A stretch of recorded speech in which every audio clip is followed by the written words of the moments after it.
Sure, y'all thought I was gonna make this video. Big discussion. And when it comes to me being a Flyers fan and there's being rumors around us going out for Patrick Laine, I don't think it's the right move. First off, we do gotta get into this. But I do want to say before we start, I want to have an update on the cold situation. My nose is still running, so I apologize if you see anything that makes you uncomfortable. I don't even know.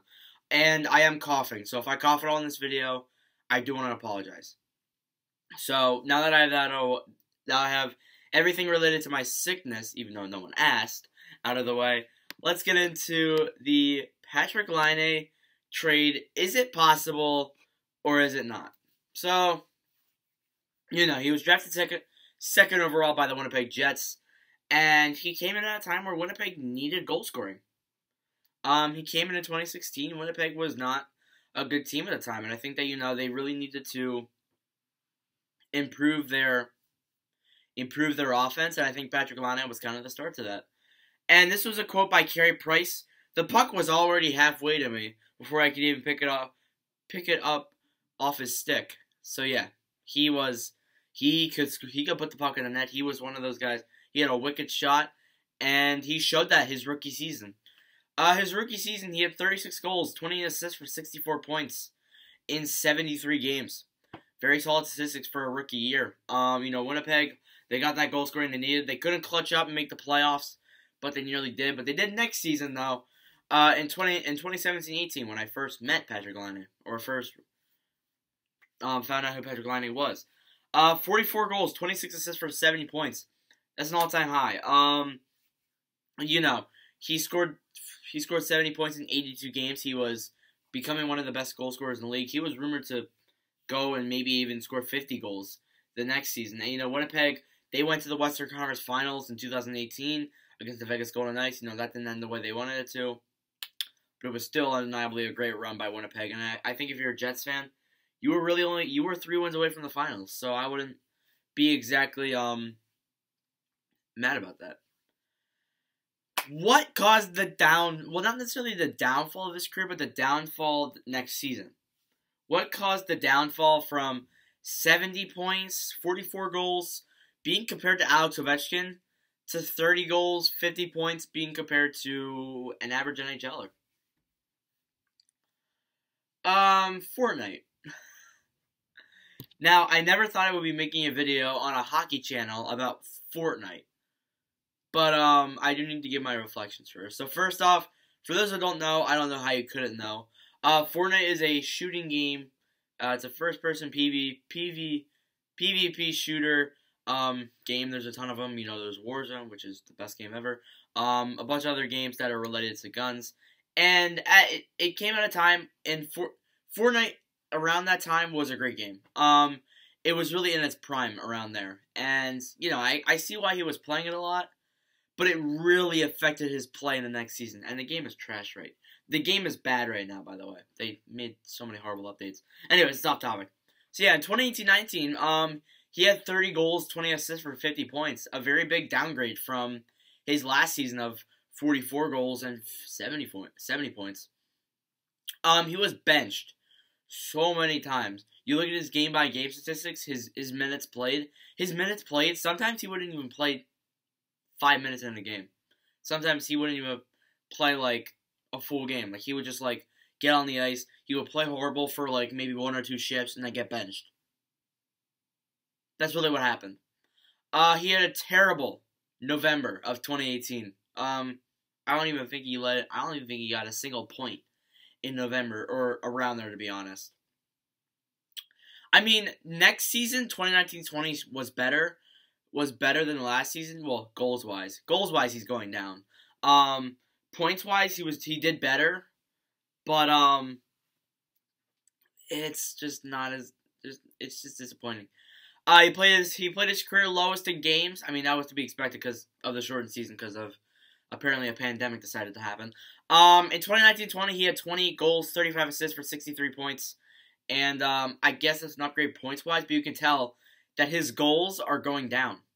And that's a problem. So I think that,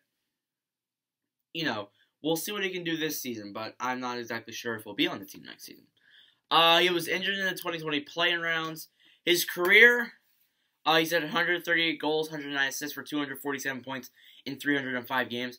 That's actually pretty good statistics, to be honest, but, you know, you can clearly tell it was going down. The rumors of CVJ trading out for him were piling up. The rumors of Philadelphia trading out for him were very piling up. So, we're going to get into that in a second. So, Columbus, what would they get if they traded for Laine? They would need a 30-goal scorer like him, plus he can put up a decent amount of points, and that's definitely something the Blue Jackets need if they're going to make a serious run. What would Philadelphia get out of him? What honestly would Philadelphia get out of a player like Patrick Laine? Another solid goal scorer that with right pieces could give the Flyers the final piece they need to make a jump at the cup. And I think that they can make a jump at the cup right now. But if they add Patrick Laine to that lineup, that's gonna be dangerous. And you know, the day Matt Niskanen retired, there was a report that came out that said they were really pushing for Patrick Laine trade. So, you know, they were probably trying to get a defenseman in that trade as well. But the Jets so far haven't budged. Now if he was with the team next season, he would definitely report to training camp. His agent confirmed that. He said, yeah, he is just not gonna just not come to the team for training camp. The problem is though, what the agent also thinks is that it would be mutually beneficial for the team and the player if a trade occurred. Now, right now at the market and the flat cap and everything, it could turn into something good. They could get something decent out of it.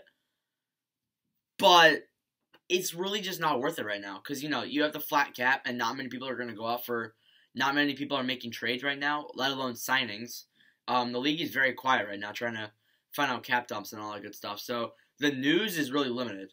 And I don't think it would be exactly worth it to trade him now with the flat salary cap. I don't know. I don't even know if he'll be in a Winnipeg Jets jersey next season. He could possibly go to the Flyers, but it's a very huge thing when it comes to that because I don't know if I would want that as a Flyers fan. Now, for those who don't know, I am a Philadelphia Flyers fan, so I mean, I'm sure you caught on to that by now. But it's not worth it, to be completely honest. I think that they could get some decent moves out of it, and you know what, they would probably trade for a defenseman because of Matt Niskanen, but it's really just not worth it for Philadelphia. If you would have asked me in 2017-18 if I would take Patrick Laine, I would say, heck yeah, I would want Patrick Laine on my team any day of the week. But right now, is it necessarily worth it? I don't know. So, I mean, they could get a solid goal scorer, but what if he's starting to go down in goals, which is the one thing that's scaring me. So, you know, we're really gonna see what happens next. We'll really see what happens in the next few months because we're gonna find out whether he's staying with the team or he's not staying with the team within the next couple weeks. I think that we will definitely find that out. So, yeah, there you go. All right, that's my final thoughts on the Patrick Laine trade. I don't think it'll happen. It may happen. I don't know. I think it could. It's possible, but I don't exactly believe it. So yeah, thanks for watching. If you did enjoy, do make sure to like and subscribe button. We're trying to get to 600 subs by the end of the year. Have a lot of fun making these kind of videos for you guys. I have a ton of videos planned, more scripts coming out. News Time's going to be out today, which actually has a lot more news than yesterday. A lot more news than yesterday. And yeah, we're going to figure something out. So yeah, thanks for watching, and I'll see you guys in the next video.